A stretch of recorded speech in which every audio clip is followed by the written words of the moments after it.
마음의 생각과 속셈을 가려낸다. 알렐루야. 주님께서 여러분과 함께 또한 사제의 영과 함께 마테오가 전한 거룩한 복음입니다. 주님 영광 받으소서. 그때에 예수님께서 제자들에게 이런 비유를 들어 말씀하셨다. 하늘나라는 자기 포도밭에서 일한 일꾼들을 사려고 이른 아침에 집을 나선 밭 임자와 같다.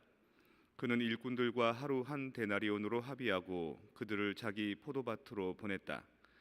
그가 또 9시쯤에 나가보니 다른 이들이 하는 일 없이 장터에 서 있었다. 그래서 그들에게 당신들도 포도밭으로 가시오. 정당한 삭슬 주겠소 하고 말하자 그들이 갔다. 그는 다시 12시와 오후 3시쯤에도 나가서 그와 같이 하였다. 그리고 오후 5시쯤에도 나가보니 또 다른 이들이 서 있었다. 그래서 그들에게 당신들은 왜 온종일 하는 일 없이 여기 서 있소 하고 물으니 그들이 아무도 우리를 사지 않았기 때문입니다 하고 대답하였다. 그러자 그는 당신들도 포도밭으로 가시오 하고 말하였다. 저녁 때가 되자 포도밭 주인은 자기 관리인에게 말하였다. 일꾼들을 불러 맨 나중에 온 이들부터 시작하여 맨 먼저 온 이들에게까지 품삯을 내주시오. 그리하여 오후 5시쯤부터 일한 이들이 와서 한 데나리온씩 받았다. 그래서 맨 먼저 온 이들은 차례가 되자 자기들은 더 받으려니 생각하였는데 그들도 한 데나리온씩만 받았다. 그것을 받아들고 그들은 밭 임자에게 투덜거리면서 맨 나중에 온 저자들은 1시간만 일했는데도 뙤약볕 아래에서 온종일 고생한 우리와 똑같이 대우하시는군요 하고 말하였다. 그러자 그는 그들 가운데 한 사람에게 말하였다. 친구여, 내가 당신에게 불의를 저지르는 것이 아니요 당신은 나와 한 데나리온으로 합의하지 않았소. 당신 품삯이나 받아서 돌아가시오. 나는 맨 나중에 온 이 사람에게도 당신에게처럼 품삯을 주고 싶소. 내 것을 가지고 내가 하고 싶은 대로 할 수 없다는 말이요 아니면 내가 후하다고 해서 시기하는 것이요 이처럼 꼴찌가 첫째 되고 첫째가 꼴찌 될 것이다. 주님의 말씀입니다. 그리스도님 찬미합니다. 어제는 부자가 바늘길을 빠져나가지 못한다라는 말씀을 통해서 부유한 것, 재물을 쌓는 것에 대해서 경계하는 메시지가 나왔고요. 오늘은 또 목자들에게 거슬러서 이야기하는 그런 대목이 나옵니다. 목자가 양떼를 먹이지 않고 아픈 양을 돌보지 않고 부러진 양을 싸매지 않고 자기만 위하는 양들은 잘못되었다라고 이야기를 하는 거죠. 기본적으로 이제 양떼를 보살펴야 되는 그 책임자들은 어떠한 삶을 살아야 되는지를 얘기해 주는 것 같습니다. 그런데 또 복음 말씀에서 또 애매모호한 얘기가 나옵니다.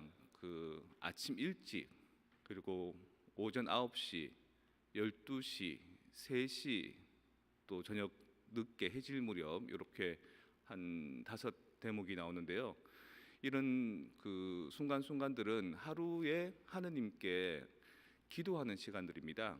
아침 눈 뜨자마자 해가 뜰 때 하는 기도, 9시에는 삼시경 성물도, 12시에는 육시경 성물도, 오후 3시에는 구시경 성물도, 저녁에 또 해질녘에는 저녁기도, 그 성모님의 그 창가가 들어있는 그렇게 이제 주로 하루를 거룩하게 보내는 거죠. 근데 그 기도를 아침부터 열심히 한 사람이나 저녁에 와서 이제 저녁 기도에 겨우 참석한 사람이나 하느님께서 주시는 보상은 똑같다라고 이렇게 얘기를 합니다.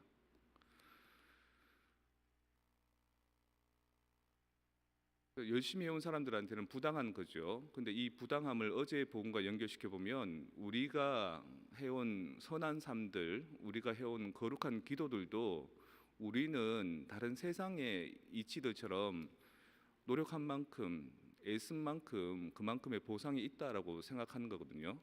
사실 영적인 가치들마저도 물적인 재화를 쌓는 것 같은 그런 개념들을 가지고 있다는 겁니다. 그렇지 않다라고 하느님께서는 얘기하십니다. 너희들이 열심히 하는 것 이만큼 잘 살았기 때문에 그 다음에 더 많은 것들을 기대하겠지만 사실 내가 너희들을 상대하는 방법은 그렇지 않다. 만약에 처음 태어나면서부터 유아 세례를 받은 사람이 있다고 치자. 그리고 나중에 나이 70, 80이 돼서 또는 죽기 직전에 병자성사를 통해서 세례받은 사람이 있다고 치자. 나에겐 모두 똑같은 자녀다. 똑같은 은총과 사랑으로 구원을 베푼다. 라는 것하고 마찬가지인 겁니다. 그래서 어쩌면 우리가 신앙생활을 해오면서 내가 이만큼 커졌노라고, 내가 이만큼 자랐노라고 생각하는 그 착각, 그것 어쩌면 재물 쌓는 방식과 똑같은 것이 아니냐라고 얘기해 주시는 거죠.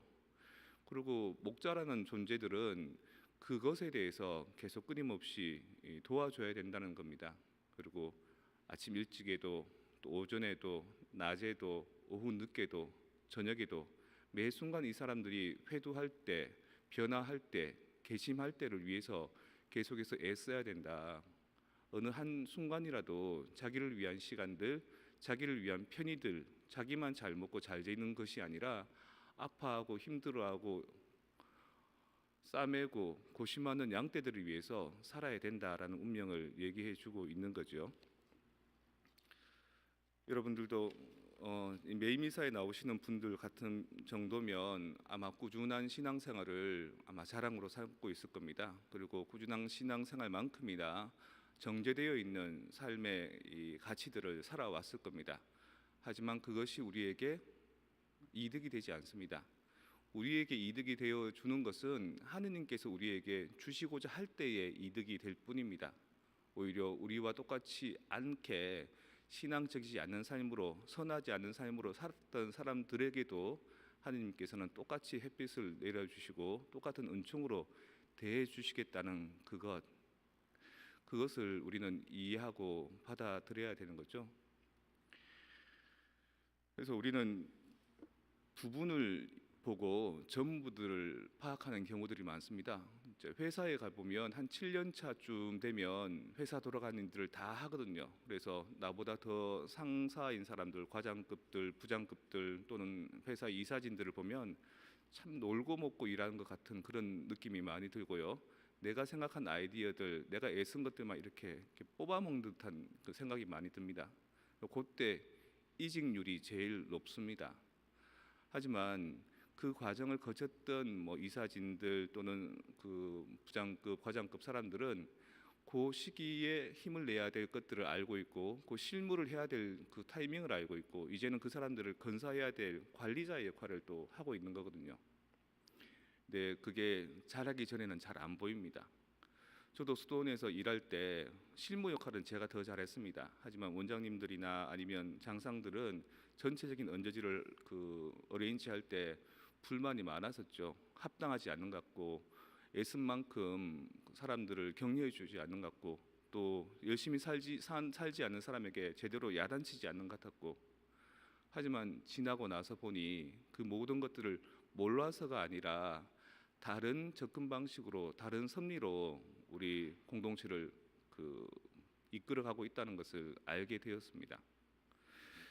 어쩌면 우리가 어느 자리에 있든 가정에 있든 사회에 있든 교회 안에 있든 내 입지 안에서 바라보는 시각 그게 전부가 아니다라는 것을 알아야 된다는 거죠. 그리고 하느님이 주인이시고 그분께서 하시고자 하는 혜택이나 베네핏이 정해져 있다면 그것에 맞출 수 있는 시각이 필요하다는 겁니다.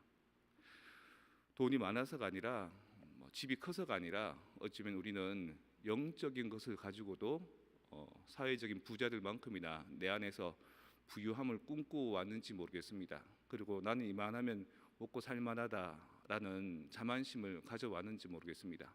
그래서 자기에 대한 경각심이 늦추어지고 상대에 대한 판단이 앞서고 그리고 심지어는 전체적인 책임자에 대한 불만들을 많이 갖고 있는지도 모르겠죠. 그런 것들을 없앨 수 있는, 전환할 수 있는 말씀이 어제와 오늘 연달아 있다. 그리고 그걸 통해서 새롭게 삶들을 편안하게 다시 바라볼 수 있는 시야가 필요하다라는 메시지가 어제의 복음과 오늘의 복음, 어제의 독서와 오늘의 독서의 중간 언저리쯤에 자리하고 있다는 것을 발견할 수 있었으면 좋겠습니다.